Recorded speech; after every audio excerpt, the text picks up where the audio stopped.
Boa tarde, querido público do Grande Prêmio. Espero que estejam todos muito bem. Estamos chegando aqui para mais uma edição do nosso Paddock Sprint, mais uma edição semanal para trazer aqui o que há de mais quente, mais recente no universo do esporte a motor. Eu sou o João Pedro Nascimento, serei seu apresentador mais uma vez, como em todas as semanas, e vamos falar de Fórmula 1 no programa de hoje. Separamos dois assuntos aqui relacionados tanto ao futuro da categoria quanto ao GP da China, que acontece nesse fim de semana. Por coincidência, Carlos Sainz protagoniza os dois assuntos, mas vamos por partes. E o primeiro deles é para falar sobre o futuro do piloto da Ferrari. A gente já sabe, o mundo inteiro já sabe, que Lewis Hamilton será piloto da Ferrari em 2025 e vai ser companheiro de Charles Leclerc, o que deixa Carlos Sainz sem uma vaga no grid da Fórmula 1 na próxima temporada, no momento em que entra aqui na tela nosso comentarista Pedro Luiz Cuenca, que eu já passo a palavra, vamos fazer uma breve recapitulação do que vem acontecendo aqui até o momento. Então, o Sainz não tem vaga nesse momento para correr na Fórmula 1 em 2025 e busca opções, né? Como um piloto conceituado no grid da Fórmula 1, né? Um vencedor de corridas, um cara inteligente dentro da pista, sempre muito ciente do que está acontecendo na corrida. O Sainz é um cara que é sim pretendido por várias das equipes do grid, mas consegue se colocar numa posição de escolher a melhor situação para si no ano que vem. É claro que a melhor situação para todos os 20 pilotos da Fórmula 1 nesse momento é estar na Red Bull, mas não dá para a Red Bull ter 20 carros, então o que seria muito interessante, porque a gente teria uma categoria muitíssimo equilibrada e disputada, mas o Sainz analisa ali quais vão ser os próximos passos para o ano que vem. A Ferrari, obviamente, tem portas fechadas, já tem a dupla confirmada. A Aston Martin teve a confirmação da renovação de Fernando Alonso, que fica para o ano que vem. Lance Stroll parece que não vai a lugar nenhum, a não ser que queira. Então a gente vai vendo aos poucos o desenrolar da formação desse grid do ano que vem. E a última notícia, a mais recente, inclusive dessa terça-feira, é de que Carlos Sainz está em conversas com a Mercedes para 2025. Então ele pode fazer o caminho exatamente inverso ao do Hamilton, que sai da Mercedes para a Ferrari, enquanto o Sainz avalia a oportunidade, a possibilidade de sair da Ferrari para a Mercedes. O contrato seria inicialmente de 1 ano, renovável por mais um. A gente vai falar um pouquinho mais desse contrato daqui a pouco, mas antes vou chamar o Cuenca para dar aí a primeira declaração dele. Cuenca, o que dizer das conversas, da negociação, né? Eu gosto mais dessa palavra, entre Sainz e Mercedes para 2025. Boa tarde. Olá, JP. Olá, Carol, que está aqui nos bastidores, e a todos que estão nos acompanhando. É, é curioso esse caminho do Sainz, justamente por ser o caminho inverso ao do Hamilton, né? O Hamilton sai da Mercedes para a Ferrari, e aí a gente acha que vai bagunçar tudo, na verdade o Sainz vai só aproveitar a vaga ali que está pintando, que está disponível, e assumir. Esse contrato de 1 ano é bem interessante, porque 2025 é o último ano do regulamento atual da Fórmula 1. A partir de 2026, a Fórmula 1 já tem um novo regulamento, especialmente focado nos motores, novos combustíveis mais limpos. Então, é o último ano do regulamento, então faz um pouco de sentido. O Sainz está reticente ali, negociar só por uma temporada com a Mercedes, para ver qual que vai ser desse carro, qual que é o desenvolvimento da equipe, qual que é o desenvolvimento da montadora para 2026, para esse novo regulamento. Já há um tempo, há uma especulação do nome dele com a Audi, a gente vai entrar nesse assunto, para 2026, que é a entrada do novo regulamento, que é quando a marca alemã de fato assume as operações da Sauber. Então, acho que o Sainz está realmente esperando essa grande mudança e estudando o mercado aos poucos. Então, primeira Mercedes, pouquinho ali, uma temporada, se for bem, renova, se não for, segue o caminho. Ele é novo ainda, então dá para ter essa flexibilidade aí, essa opção. Então, é interessante o movimento do Sainz, mas ao mesmo tempo é arriscado. Ele só parece estar querendo ficar aí na Mercedes uma temporada para não ficar parado, para não perder o ritmo, para não perder o bonde.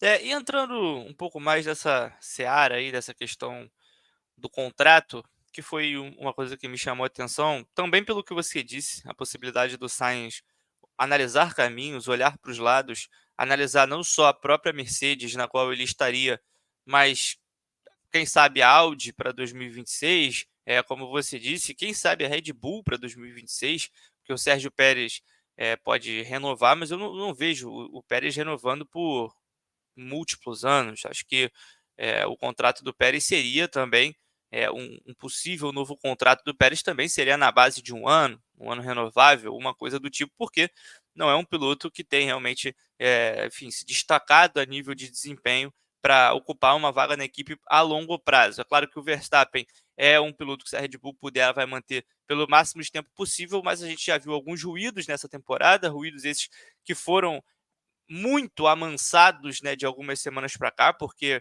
monopolizaram o noticiário no início da temporada com uma verdadeira batalha interna lá na Red Bull. Mas por que não olhar também para uma possível vaga ali, caso alguma coisa aconteça nessa relação Red Bull e Verstappen, ou caso o Sérgio Pérez acabe ficando sem essa vaga em algum momento pós 2025, né? Pós 2024, talvez para a temporada de 2026, né? Pensando assim num cenário mais realista, imaginando, é óbvio, que o Sainz fecharia com a Mercedes para 2025. Então, é, não só o Sainz teria essa oportunidade de olhar para os lados, mas a própria Mercedes, de avaliar, né, o desempenho do Sainz, avaliar o que a própria equipe tem em desenvolvimento para 2026, quando entra o novo regulamento de motores, um carro que ainda é bastante problemático e que grande parte das notícias, grande parte das declarações que a gente ouve sobre ele são num tom mais preocupado. Recentemente, até o Adrian Newey, né, o projetista da Red Bull, falou muito sobre isso, admitiu que é uma situação que ainda é, tem muitos pontos de interrogação, tanto em relação ao desenvolvimento do motor, quanto em relação ao desenvolvimento do chassi que vai ficar ali ao redor do motor, e que foi um regulamento que a Fórmula 1 começou a preparar depois dos motores. Então, o chassi vem para adaptar o motor e não o contrário, que é uma situação diferente do habitual. Então, a Mercedes também consegue avaliar isso e avaliar, claro, possíveis nomes para o futuro. Fala-se muito de Andrea Kimi Antonelli, que está na sua primeira temporada de Fórmula 2. Enfim, queria saber como você enxerga isso, né? Essa questão do contrato ser de um ano. Você falou um pouco mais, mas acho que a gente pode, enfim, se debruçar um pouco sobre esse assunto, porque é uma oportunidade. Parece que fica muito claro que tanto o Sainz quanto a Mercedes se interessam pela possibilidade de uma parceria, mas talvez não a longo prazo. Os dois com um pezinho atrás. É bem isso mesmo, e você citou um nome que eu ia chegar, que é do André Kimi Antonelli, que a Mercedes está trabalhando, está fazendo de tudo para esse menino ser o futuro da marca na Fórmula 1, mas ele ainda tem 17 anos, ele é muito novo, ele está na primeira temporada na Fórmula 2, é, já está sendo especulado na Fórmula 1 para o ano que vem, seja na Mercedes ou na Williams. Então, a Mercedes sentiu, com a saída do Hamilton, sentiu a necessidade de acelerar esse processo do Antonelli, mesmo que tenha pulado outros nomes. E aí tem uma ótima análise da nossa querida Luana Marino no site, falando sobre isso, como eles pularam nomes como Frederic Vest, como Paul Aron, que estavam mais preparados, estavam mais avançados do que o Antonelli, para trabalhar só no italiano, para trabalhar só nesse menino. Então a Mercedes está focada nele e não tem um segundo nome. E ainda é muito cedo para colocar o Antonelli. É um menino de hoje, 17 anos, ano que vem vai estar com 18. Ainda é muito novo. Não é todo mundo que vai chegar na Fórmula 1 sendo um Max Verstappen, que com 18 anos já destrói a concorrência, consegue vencer corrida e tudo mais. Então, a Mercedes tem que estar pensando nisso e dar pelo menos mais um ano aí para o Antonelli se preparar, seja na Fórmula 2, seja numa Williams, né, no lugar do Logan Sargent, por exemplo. Então, essa temporada 2025 pode ser o suficiente para o Sainz ficar ali, gastar aqueles 12 meses de contrato com uma equipe que o permite brigar por pontos, pódios, e depois seguir o caminho que ele queria, que é a Audi, que já vem sendo falado há muito tempo, como o pai dele seguiu com a Audi no Dakar. E aí, enquanto isso, a Mercedes vai trabalhando o Antonelli, seja Fórmula 2, seja Williams, para 2026, com um novo regulamento, colocar o menino ali. Então, as duas partes estão interessadas nessa questão de um ano de contrato. É bom para a Mercedes, perdão, e bom para Carlos Sainz.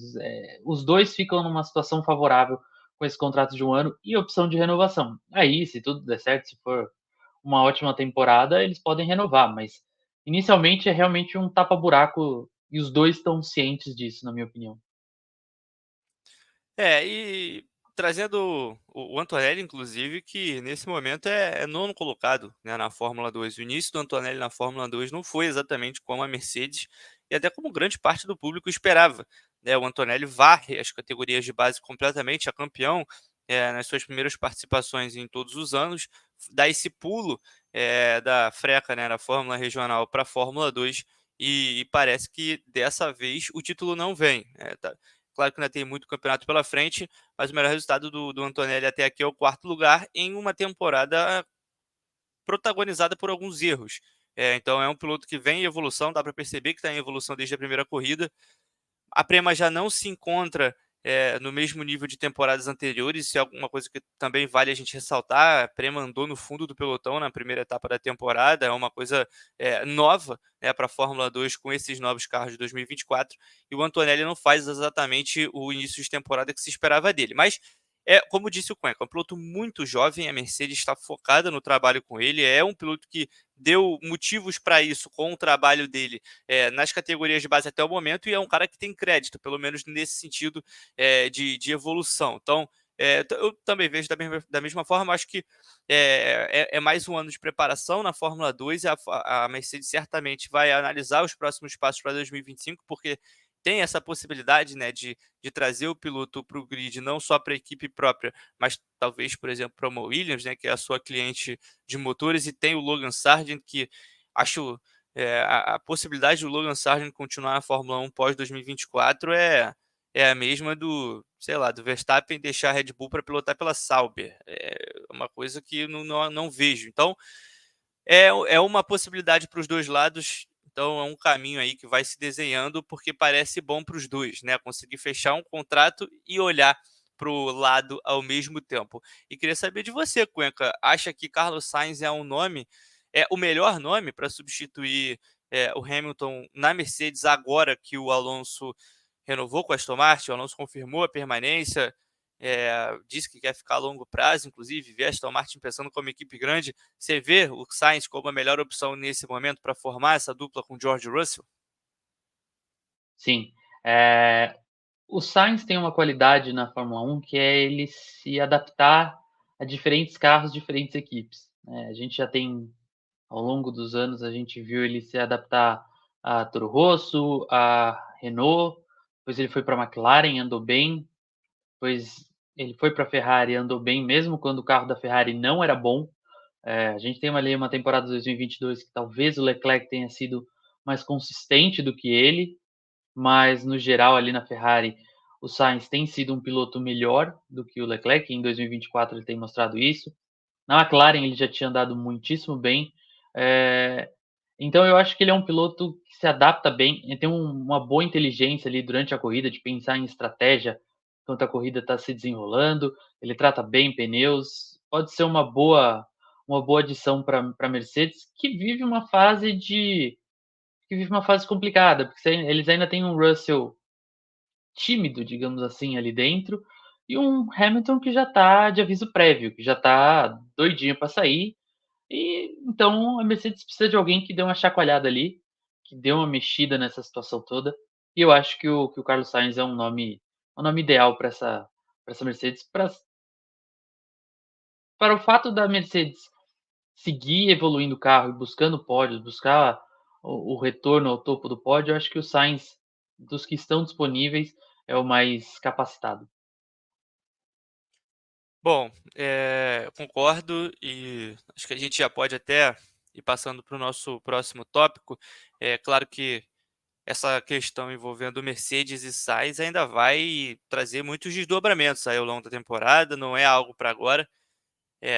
Não se espera nenhum anúncio para o fim de semana do GP da China, por exemplo, então é uma conversa que ainda vai caminhando a passos lentos, até porque os dois lados acho que estão sem pressa nesse momento. Não vejo uma grande outra oportunidade para o Sainz que não seja a Mercedes nesse momento, imaginando, por exemplo, que não tenha uma vaga na Red Bull, porque a Red Bull é sempre a melhor opção, mas nesse momento ela tem dois pilotos, enquanto a Mercedes só tem um para o ano que vem. Então, assim, o contrato do Sérgio Pérez acaba em 2024, mas está numa situação de tentar se provar para renovar. Então, não dá para esperar para sempre, também você não pode correr o risco de esperar pela Red Bull e a Mercedes fechar com outro piloto, então é uma situação que parece, de certa forma, também um pouco encaminhada, porque a McLaren também tem portas bem fechadas nesse momento, e dali para baixo a coisa já começa a ficar mais difícil, né, com essa questão da F1B, de carros que não vão apresentar a competitividade que o Sainz tem se acostumado, pelo menos nesses 2 últimos anos de Ferrari, né, agora indo para o terceiro, tem 2021, mas com um carro menos competitivo, como disse o Cuenca, né? Essa competitividade começou de verdade com a introdução do regulamento técnico 2022. Ferrari fez carros mais competitivos nessas 2 temporadas e parece um passo à frente ainda em 2024, mais consolidada ali como segunda força da Fórmula 1. Então, a gente ainda vai ouvir falar bastante sobre essas questões e provavelmente traremos aqui outras edições do Paddock Sprint também sobre essa questão Sainz-Mercedes. Mas, Cuenca, tem uma polêmica rolando aí sobre esse fim de semana de Fórmula 1 na China. Vai ser o primeiro final de semana de corrida sprint, né? A Fórmula 1 vai fazer pela primeira vez o formato de corrida sprint no circuito de Xangai, e um circuito que a Fórmula 1 não visita desde a pandemia. Então, só retorna em 2024. Tentou voltar no ano passado, não deu certo, não foi possível. Volta em 2024 e já com uma corrida sprint. Não parece que essa programação caiu no gosto dos pilotos, né? Então, só para a gente ficar em dois pilotos que a gente é, pode. Porque esse assunto foi reverberado nas últimas semanas. O Verstappen, como sempre, um pouco ácido, disse que não foi uma coisa muito inteligente da parte da Fórmula 1, deu uma cutucada ali na organização do campeonato, enquanto o Sainz disse que é uma coisa que pode gerar problemas. Depois de 4 anos sem estar lá, ele disse o seguinte: com esses carros, ir para a classificação apenas depois de 1 hora de treino, tendo alto desgaste da prancha e coisas assim, as ondulações da pista, todas essas variáveis podem tornar tudo muito complicado.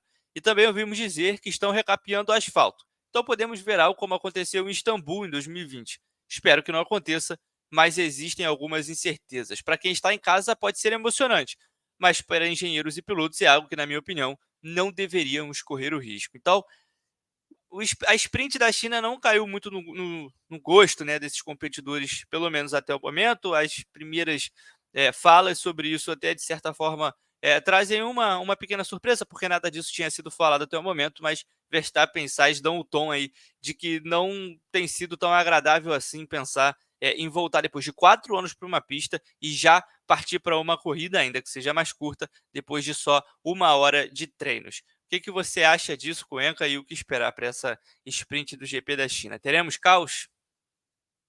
Espero que sim. Espero que sim. Como disse aí, o pessoal aqui em casa vai gostar se tiver caos. E se a gente parar para analisar friamente as reclamações dos pilotos, elas fazem sentido. Todas elas fazem sentido. A China está fora do calendário desde 2019. A gente não sabe como foi a manutenção dessa pista durante a pandemia, afinal, a pandemia parou muitos serviços, especialmente ali na China, onde questões de medidas sanitárias foram bem rígidas, então ficou muito tempo fechado, ficou muito tempo parado. Depois deram essa recapeada na pista que a gente não sabe como é que está a qualidade de fato do asfalto.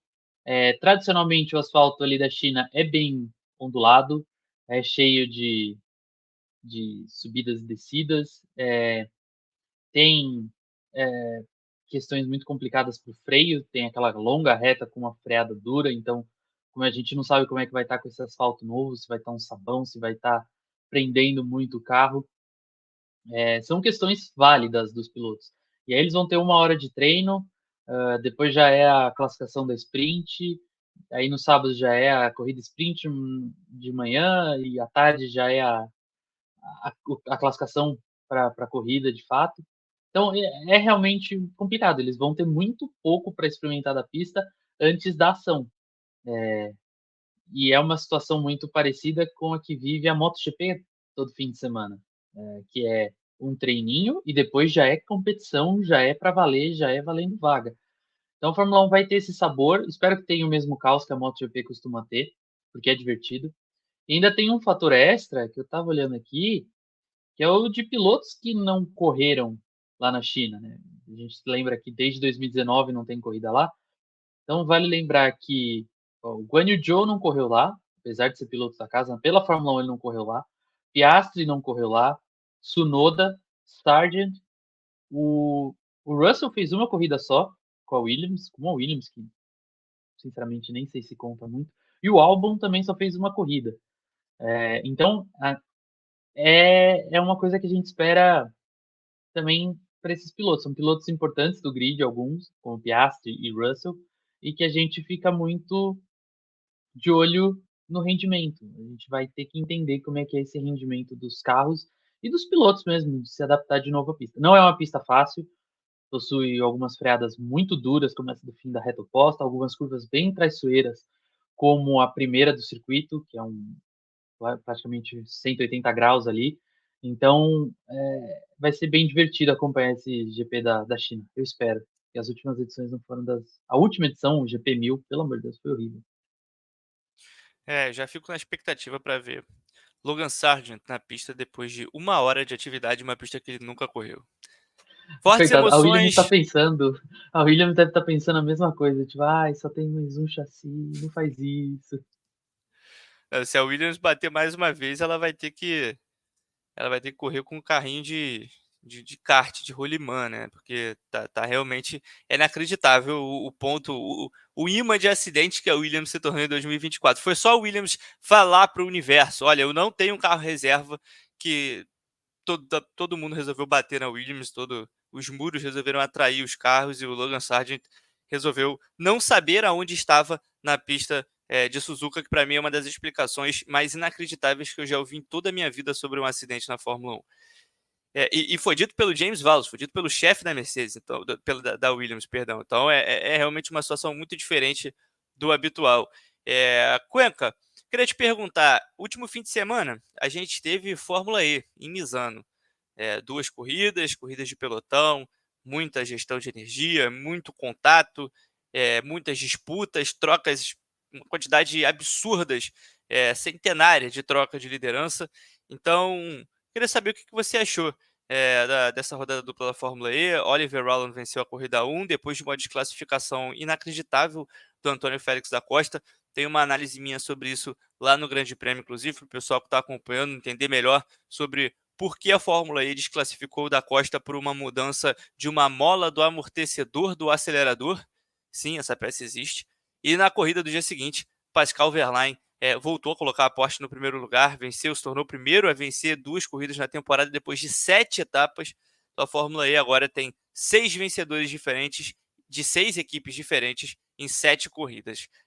Pascal Wehrlein está empatado na liderança do campeonato com o Jake Dennis, mas fica à frente por ter uma vitória a mais, 2-1. Então, Cuenca, como é que foi para você esse último fim de semana? Para mim foi muito cansativo, mas tivemos 2 corridas muito interessantes. Eu gosto muito dessas corridas de pelotão. Queria saber a sua opinião sobre isso. Olha, vendendo aqui nos peixes, JP, nós dois fomos agraciados com grandes corridas. Você em Misano na Fórmula E e eu cobrindo a MotoGP no GP das Américas lá em Austin. Foram corridas espetaculares no sábado e no domingo nas duas categorias. Da Fórmula E especificamente, eu assisti depois das corridas, né? Obviamente, já cansado do plantão, mas eu assisti. Eu gostei muito, eu gosto muito dessa Pack Race, eu gosto desse caos. Ao mesmo tempo que me irrita um pouco ali alguns pilotos claramente tirando o pé no meio da reta em alguns momentos, me irrita. Mas eu gosto muito desse caos que a Pack Race transformou a Fórmula E. Eu tenho gostado. E acho que Misano foi uma ótima escolha. É, Roma saiu do calendário por diversos motivos, e a escolha de Misano foi muito boa. É um circuito que tem uns trechos ali bem interessantes de reta. A chicane que eles colocaram ficou muito boa, então proporcionou todo esse caos, esse bololô durante a corrida. E tinha alguns pontos de ultrapassagens bem interessantes. Então, eu acho que foi uma boa escolha da Fórmula E de circuito. O desenho que eles fizeram ficou bem, bem bacana. E as corridas novamente entregaram bastante. Eu admito que eu estou ainda revoltado com a punição do Da Costa, e aí ele também, nas redes sociais, ele não economizou aí nas críticas. Spinafroc e outras equipes também usaram isso aí, essa peça aí que a FIA considera irregular, e tudo mais. Teve protesto, né, da Porsche, se eu não estiver enganado. Indicaram que vão E, apelar da decisão. pois é, que é bem justo. E, e a vitória do Verlaine ainda mais especial, na minha opinião, por conta do que aconteceu com o Oliver Rowland ali na última volta, onde a energia foi-se embora e perdeu a corrida. Eu acho que a Fórmula E está num momento muito especial, tem, tem feito corridas muito boas recentemente. Brasil foi excelente, essa rodada dupla de Misano também foi bem bacana. Eu acho que a única que deixou a desejar mesmo nesse começo de temporada foi lá em Diria, que no circuito também não ajudou muito, convenhamos. Mas de resto, a Fórmula E tem feito grandes coisas. Até a corrida do Japão, que o circuito era meio estranho, eu achei a corrida bem boa, do início ao fim. Eu gostei bastante da estreia no Japão. Quanto à Diria, é uma questão, acho que até mais importante do que a pista, é uma questão da própria Fórmula E, que precisa entender que corridas de pé embaixo, em circuitos permanentes, elas podem acontecer, né? Acho que dá para acontecer, mas em circuitos de rua, como diria, estreitos e tão sujos, fora da linha de corrida, não tem como. Então, as ultrapassagens ficam muito prejudicadas e acho que é uma lição que a Fórmula E teve para o ano que vem e já para as próximas etapas em circuitos de rua. Se você não viu a etapa dupla de Misano da Fórmula E, que teve desclassificação na primeira etapa, teve, como disse o Cuenca, teve na última volta mudança de vencedor na segunda corrida, teve o Oliver Rowland, teve um problema com a energia. Tudo isso tem no canal do Grande Prêmio, emissora oficial da Fórmula E do Brasil, e você pode curtir todas as etapas dessa temporada e da temporada passada no canal do Grande Prêmio no YouTube. A Fórmula 1 volta nesse fim de semana, GP da China, de madrugada, naquele horário excelente para todos nós que trabalhamos com automobilismo, e a Fórmula E volta no dia 27 de abril com o EP de Mônaco. Lá mesmo, no mesmo traçado em que corre a Fórmula 1, sem mudança nenhuma, traçado certinho, igual que vocês já conhecem, mas, com todo respeito, uma corrida muito melhor, porque os carros realmente se ultrapassam, tem disputa, tem batalha, e a classificação não decide o vencedor antes da corrida. Todas as atividades de pista acontecem no mesmo dia, para não atrapalhar tanto o andamento do trânsito lá em Mônaco. Então é tudo no sábado, treino livre 1, treino livre 2, classificação e corrida, todas as sessões ao vivo no Grande Prêmio, como sempre, como você já está acostumado.